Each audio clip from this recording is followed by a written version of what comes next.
वीरेंद्र से खुलकर बात करती। वह बताती कि कैसे उसे अपने पिता की नाराजगी का डर सताता है, लेकिन साथ ही वह इस डर से लड़ने की हिम्मत जुटा रही है। वीरेंद्र उसकी बातों को सुनकर उसे हिम्मत देता। उसने कहा, अच्छा रहेगा, लेकिन अगर तुमने अपने सपनों को सच करने की ठान ली है तो डर तुम्हें रोक नहीं सकेगा। मैं हमेशा तुम्हारे साथ हूं। उनकी दुनिया बदलने लगी। गांव वालों ने धीरे धीरे यह नोटिस करना शुरू कर दिया कि रुक्मिणी और वीरेंद्र की मुलाकातें बढ़ रही हैं। कुछ लोग उनके बारे में कानाफूसी करने लगे, पर इससे दोनों को कोई फर्क नहीं पड़ा। उनकी बातचीत अब केवल उनके सपनों और इच्छाओं तक सीमित नहीं थी, बल्कि वे अपनी छोटी छोटी खुशियों और दुखों को भी एक दूसरे के साथ साझा करने लगे थे। इन मुलाकातों ने दोनों को यह एहसास दिलाया कि उनका रिश्ता केवल दोस्ती तक सीमित नहीं था। यह एक ऐसा रिश्ता था जो गहराई और सच्चाई से भरा हुआ था। दोनों ने यह तय कर लिया था कि चाहे समाज कुछ भी कहे, वे एक दूसरे के लिए खड़े रहेंगे।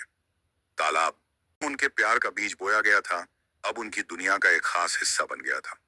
यह वही जगह थी जहां उन्होंने अपने डर को हिम्मत में बदला और अपने सपनों को पंख दिए। मुलाकातों की खबर और विरोध का आरंभ। रुक्मिणी और वीरेंद्र के तालाब पर मिलने जुलने और एक दूसरे के साथ समय बिताने की खबर अब धीरे धीरे पूरे गांव में फैलने लगी थी। गांव की महिलाएं तालाब पर पानी भरने जाती तो कानाफूसी करती। लड़कियां जो कभी रुक्मिणी की प्रशंसा करती थीं, अब उसे ताने मारने लगीं। पुरुष जो वीरेंद्र के मेहनती स्वभाव के प्रशंसक थे, अब उसकी आलोचना करने लगे। एक दिन गांव के एक आदमी ने ठाकुर रणवीर सिंह को यह खबर दी।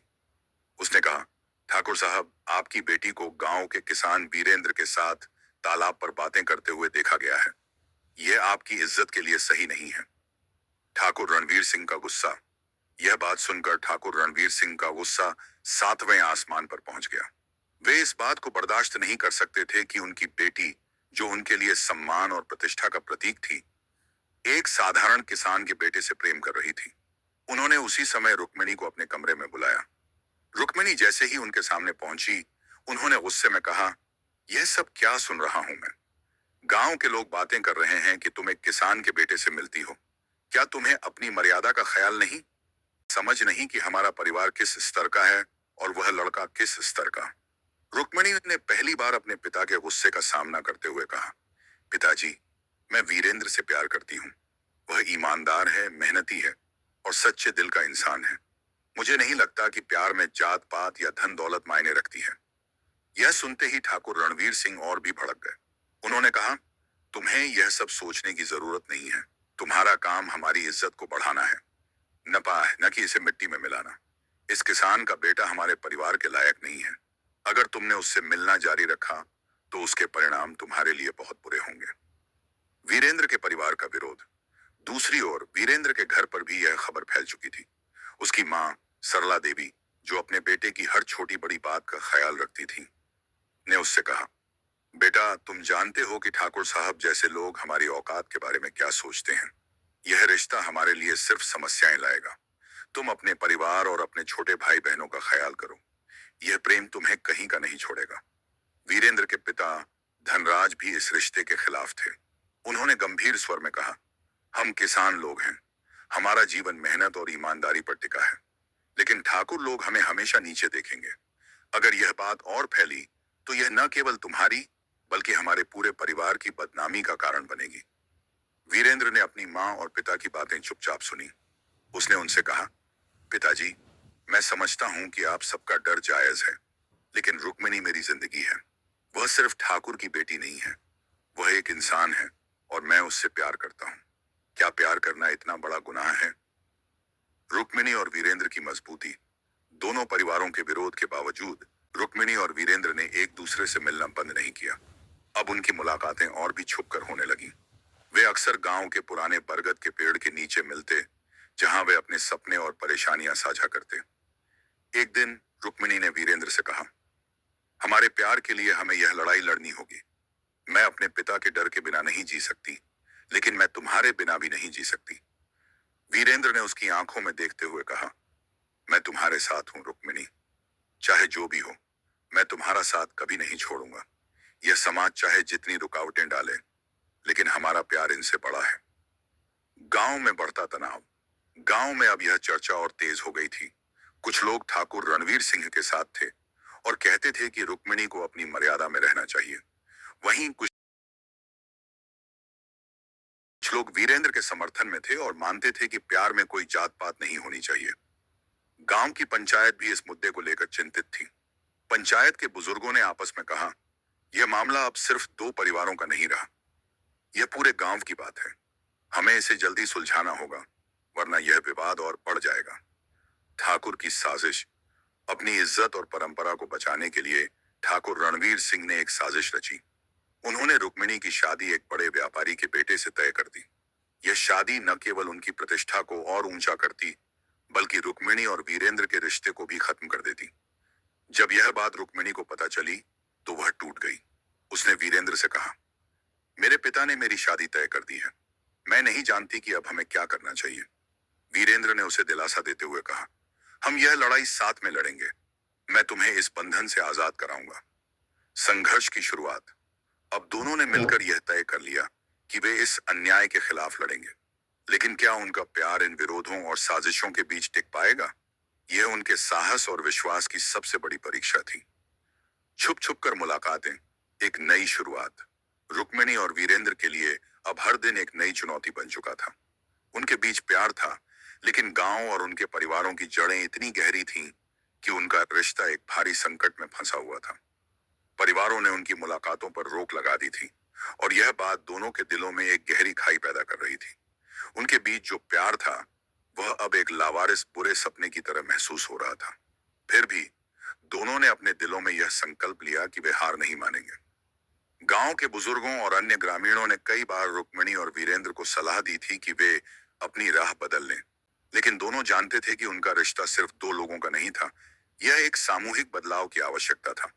यह केवल एक प्रेम कहानी नहीं थी, बल्कि यह समाज की जड़ता, परंपरा और असमानता से मुक्ति की लड़ाई थी। इसीलिए जब उन्होंने अपने परिवारों और समाज से दूरी, वे चुपके से मिलने के लिए उसी पुराने बरगद के पेड़ के नीचे तय किए हुए समय पर मिलते। यह वही पेड़ था जहां उन्होंने पहली बार अपने दिल की बात की थी, और अब यह वही जगह बन गई थी जहां उनके सपने, डर और भविष्य की योजनाएं आकार लेने लगी। बरगद के पेड़ के नीचे मुलाकातें। बरगद के पेड़ के नीचे, जहां कभी दोनों ने सिर्फ अपनी जिंदगी के बारे में बात की थी, अब वे अपने भविष्य को आकार देने की कोशिश कर रहे थे। रुक्मिणी ने वीरेंद्र से कहा, हमें अपनी लड़ाई खुद लड़नी होगी। अगर हमें अपना प्यार बचाना है, तो हमें इस दुनिया से लड़ना होगा जो हमें हमें बांध कर रखना चाहता है। यह सुनकर वीरेंद्र ने उसकी आंखों में गहरी उम्मीद और विश्वास को देखा। उसने धीरे से कहा, मैं तुम्हारे साथ हूं, चाहे जो भी हो। तुम्हारी हर परेशानी, हर डर अब मेरा डर है। तुम अकेली नहीं हो, और मैं तुम्हारा साथ कभी नहीं छोड़ूंगा। रुक्मिणी की आंखों में आंसू थे, लेकिन अब वे उस लड़ाई के लिए तैयार थी। वीरेंद्र की बातों ने उसे विश्वास दिलाया कि वह अकेली नहीं है, और इस संकट का सामना वह साहस और धैर्य से कर सकती है। समाज की रुकावटें और भीतर की ताकत।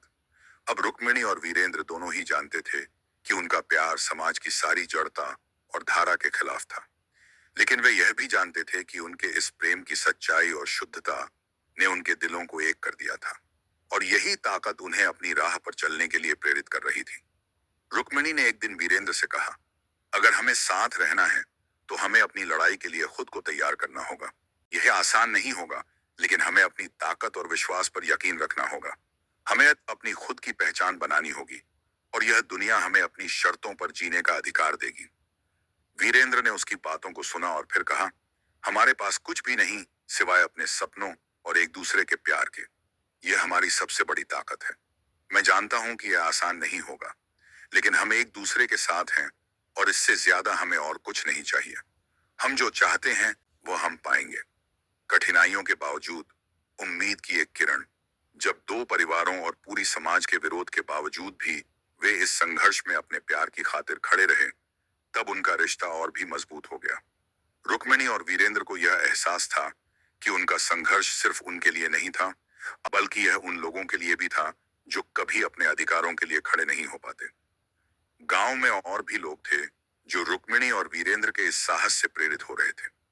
धीरे धीरे उनके प्यार की चर्चा गांव के हर कोने में होने लगी, और यह संदेश भी फैलने लगा कि प्रेम जात पात, दौलत या समाज के किसी भी बंधन से परे होता है। रुक्मिणी और वीरेंद्र की मुलाकातों ने न केवल उनके रिश्ते को मजबूत किया, बल्कि गांव के लोगों को भी यह समझने में मदद की कि सच्चा प्यार और सच्चाई समाज की परंपराओं और बंधनों को तोड़ सकते हैं। यह केवल एक लड़ाई नहीं थी, बल्कि यह उन सभी लोगों की आवाज बन गई थी जो अपनी जिंदगी अपने तरीके से जीना चाहते थे, बिना किसी डर या दबाव के। ठाकुर का षड्यंत्र, एक नया संकट। ठाकुर रणवीर सिंह ने रुक्मिणी के खिलाफ जो कदम उठाया, सिर्फ एक व्यक्तिगत मुद्दा नहीं था, बल्कि यह पूरे गांव की सामाजिक संरचना और उसकी परंपराओं को बनाए रखने की एक साजिश थी। ठाकुर साहब ने तय किया था कि रुक्मिणी का विवाह किसी ऐसे परिवार से होगा जिसका सामाजिक और आर्थिक दर्जा ऊंचा हो, ताकि उनकी प्रतिष्ठा बनी रहे। रुक्मिणी के ख्वाबों और उसके प्रेम को वे अपनी पारंपरिक सोच के खिलाफ मानते थे। एक दिन ठाकुर रणवीर सिंह ने रुक्मिणी को अकेले बुलाकर उसकी शादी का प्रस्ताव रखा। उन्होंने कहा, तुम्हारा भविष्य तुम्हारे परिवार की प्रतिष्ठा से जुड़ा हुआ है। तुम्हें इस विवाह से कोई इनकार नहीं करना चाहिए। तुम्हारे लिए यह अवसर जीवन में एक बार ही आता है।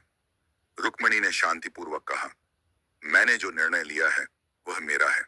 मैं किसी के दबाव में अपना जीवन नहीं जी सकती। ठाकुर साहब का चेहरा तन गया और उन्होंने रुक्मिणी से कहा, तुम नहीं जानती कि मेरे लिए यह क्या मायने रखता है। अगर तुमने इनकार किया तो तुम्हें नहीं पता कि तुम्हारे और तुम्हारे परिवार के लिए क्या होगा। तुम्हारा प्रेम तुम्हारे संस्कारों की परंपराओं से ऊपर नहीं हो सकता।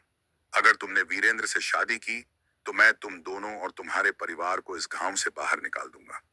रुक्मिणी की आंखों में साहस था, लेकिन साथ ही डर भी था। वह जानती थी कि ठाकुर साहब के शब्दों में गंभीरता थी और वे किसी भी हद तक जा सकते थे। वह चुप रही, लेकिन उसके भीतर एक आंधी मचल रही थी। वीरेंद्र और रुक्मिणी का निर्णय, भागने का इरादा। रुक्मिणी को यह समझ में आ गया कि ठाकुर रणवीर सिंह अपने दबाव के आगे किसी भी रूप में झुकने को तैयार नहीं है। वह अपनी पूरी ताकत से उसे और वीरेंद्र को अलग करने की कोशिश कर रहा था। लेकिन रुक्मिणी और वीरेंद्र ने एक निर्णय लिया। अगर उन्हें अपनी जिंदगी साथ जीनी है तो उन्हें रहा इस गांव को छोड़कर जाना होगा, जहां उनके सपनों और प्यार को स्वीकार नहीं किया जा सकता था। एक रात जब गांव का माहौल शांत था और सभी लोग सो रहे थे, रुक्मिणी और वीरेंद्र ने मिलकर एक योजना बनाई। वे दोनों सुबह सुबह गेशुए गांव छोड़ने का तय कर चुके थे। वीरेंद्र ने रुक्मिणी से कहा, हम इस गांव में नहीं रह सकते।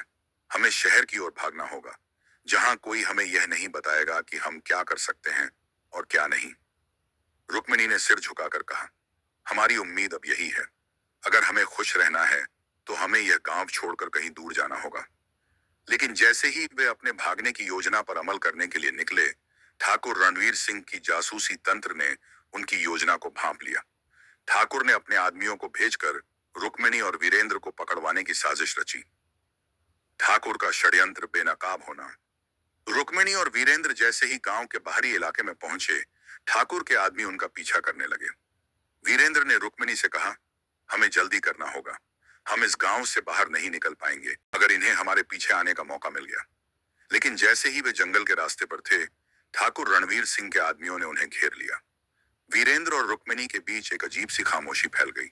वे जानते थे कि यह उनका आखिरी मौका था, लेकिन ठाकुर के आदमियों ने उनका पीछा बंद नहीं किया। वीरेंद्र ने हार मानने की बजाय पूरी ताकत से अपने कदम बढ़ाए और रुक्मिणी से कहा, हम कहीं भी जाएंगे, हमें लड़ना होगा। हम सिर्फ एक दूसरे के लिए हैं और हमें हार नहीं माननी चाहिए। ठाकुर के लोग वीरेंद्र और रुक्मिणी को घेरकर उन्हें वापस गांव की ओर ले आए। ठाकुर रणवीर सिंह ने उन दोनों को सामने लाकर कहा, क्या तुम दोनों को यह नहीं समझ में आता? तुम दोनों के प्यार ने गांव की शांति को भंग कर दिया है। तुम्हारी वजह से मेरी प्रतिष्ठा पर संकट आ गया है। लेकिन वीरेंद्र और रुक्मिणी ने सिर झुका नहीं किया। रुक्मिणी ने कहा, हम प्यार के लिए कुछ भी कर सकते हैं, चाहे जो भी हो। यह हमारी जिंदगी है और हम उसे अपनी शर्तों पर जीना चाहते हैं। पंचायत का मोर्चा। सच्चाई की शक्ति। गांव की पंचायत में यह मामला उठाया गया। पूरे गांव के लोग इस मामले पर चर्चा करने के लिए एकत्रित हुए। ठाकुर रणवीर सिंह ने सख्त शब्दों में कहा, अगर इस रिश्ते को मंजूरी दी गई तो यह गांव के अनुशासन और परंपराओं को खत्म कर देगा। हमें इसे किसी भी कीमत पर नष्ट करना होगा। रुक्मिणी और वीरेंद्र ने पंचायत के सामने अपने दिल की बात रखी। वीरेंद्र ने कहा, हमारा प्यार सच्चा है। यह समाज के नियमों के बाहर नहीं बल्कि समाज की सच्ची भावना में बसा है। हम अपने प्यार के कारण से एक दूसरे से जुड़े हैं और हमें एक दूसरे का समर्थन करना चाहिए। रुक्मिणी ने भी कहा, अगर हमें एक दूसरे से दूर किया गया तो हमें कभी खुशी नहीं मिलेगी। हमें अपने दिल की सुनने का अधिकार है। पूरे गांव के लोग जो पहले ठाकुर के पक्ष में थे, अब धीरे धीरे रुक्मिणी और वीरेंद्र के पक्ष में आने लगे। धीरे धीरे पंचायत में बहस तेज हुई और गांव के बुजुर्गों ने यह निर्णय लिया कि सच्चाई और प्रेम का कोई दमन नहीं कर सकता। ठाकुर रणवीर सिंह ने अंततः हार मान ली और रुक्मिणी और वीरेंद्र के प्यार को स्वीकार किया। उन्होंने उनकी शादी की मंजूरी दे दी और गांव में एक नया युग शुरू हुआ। नए रास्ते और उम्मीद का सूरज। रुक्मिणी और वीरेंद्र की शादी गांव में धूमधाम से हुई। यह शादी न केवल उनके लिए बल्कि पूरे गांव के लिए एक नई शुरुआत थी। गांव के लोग अब समझने लगे थे कि प्रेम जाति, वर्ग और धन से परे होता है।